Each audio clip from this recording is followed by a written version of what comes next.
11th के स्टूडेंटों को अब परेशान होने की कोई ज़रूरत नहीं, क्योंकि आज के इस वीडियो में आपको आपका जो 21 मार्च के दिन रसायन शास्त्र का पेपर होने वाला है उसे बताने वाली हूँ। तो अच्छे से देखिए और स्क्रीनशॉट लेकर सारे क्वेश्चनों को कंप्लीट करिए। तो देखिए बिना डाउट के देखते हैं। तो पहला प्रश्न होगा आपका, देखिए पहला प्रश्न आपका सही विकल्प चुनिए। तो एक आदर्श गैस के समतापी प्रसार में, तो इसका होगा आपका कोण E = 0 और फ्रीडल क्रॉफ्ट अभिक्रिया में उत्प्रेरक प्रयुक्त होता है।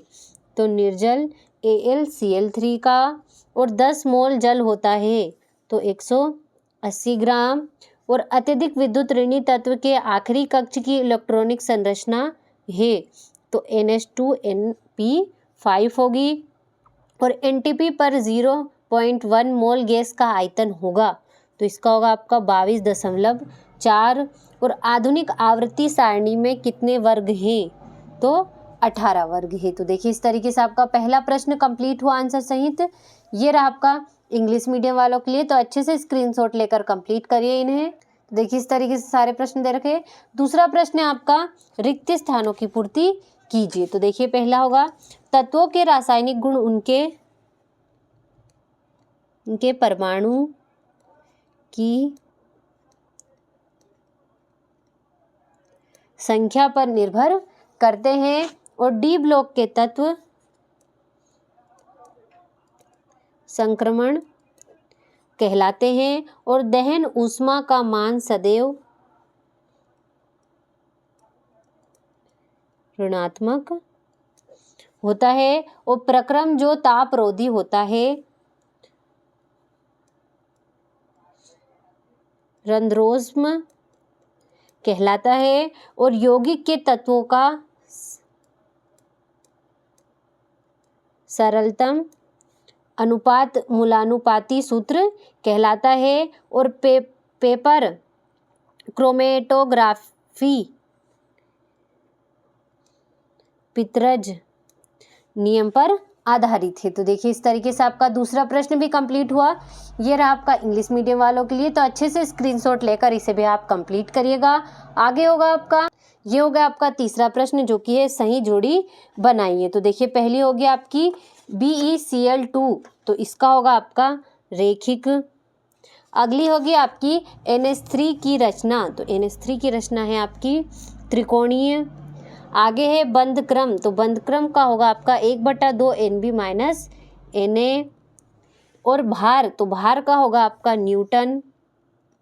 अगला है गुणित अनुपात का नियम, तो इसका होगा आपका लेवोजियर। तो देखिए इस तरीके से आपका तीसरा प्रश्न भी कंप्लीट हुआ। ये रहा आपका इंग्लिश मीडियम वालों के लिए। तो अच्छे से स्क्रीनशॉट लेकर इसे कंप्लीट करिएगा। चौथा प्रश्न है आपका, एक वाक्य में उत्तर लिखिए। तो न्यूक्लियोफाइल की प्रकृति बताइए। तो इसका होगा आपका ऋणावेशित। आगे आपका शुद्ध जल में हाइड्रोजन आयन की सांद्रता का मान कितना होता है, तो इसका होता है 1 × 10⁻⁷। आगे है सोडियम क्लोराइड में किस प्रकार का बंध पाया जाता है, तो इसमें आयनिक बंध पाया जाता है, आयनिक बंध। अगला आपका BF3 अणु का द्विध्रुव आघूर्ण होता है, तो 0 होगा इसका। अगला है एल्किल हैलाइड व सोडियम से एल्केन बनाने के लिए प्रयुक्त अभिक्रिया का नाम लिखिए, तो इसका होगा आपका वोल्टेज अभिक्रिया। तो देखिए इस तरीके से आपका चौथा प्रश्न भी कंप्लीट हुआ आंसर सहित। ये रहा आपका इंग्लिश मीडियम वालों के लिए। तो अच्छे से स्क्रीनशॉट लेकर इन्हें भी आप कंप्लीट करिएगा। ये रहा आपका पांचवा प्रश्न, जो कि है सत्य असत्य लिखिए। तो एवोग्रेडो की संख्या 6.022 × 10⁻23 होती है, तो सत्य होगा। और SPDF कक्ष होते हैं, तो असत्य। और BE व Mg विकर्ण संबंध दर्शाते हैं, तो ये भी आपका सत्य होगा। और एक अम्ल एवं क्षार की उदासीनीकरण ऊष्मा सदैव स्थित रहती है, तो इसका सत्य है। और उत्क्रमणीय प्रक्रम के लिए AS निकाय प्लस AS कोण S निकाय प्लस कोण S परिवेश = 0, तो सत्य होगा। और NF3 में N की ऑक्सीकरण संख्या +3 है, तो ये भी आपका सत्य होगा। तो देखिए इस तरीके से आपका 5वां प्रश्न कंप्लीट हुआ। ये रहा आपका इंग्लिश मीडियम वालों के लिए, तो अच्छे से स्क्रीनशॉट लेकर इन्हें कंप्लीट करिएगा। छठा प्रश्न है आपका, एवोग्रेडो नियम क्या है?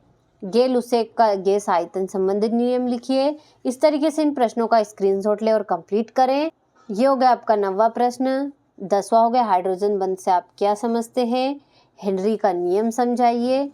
ये हो गया आपका 12वां प्रश्न। 13वां प्रश्न होगा, सजातीय श्रेणी किसे कहते हैं? 14वां हो गया आपका, लवण सेतु क्या है? ये हो गया आपका 15वां प्रश्न।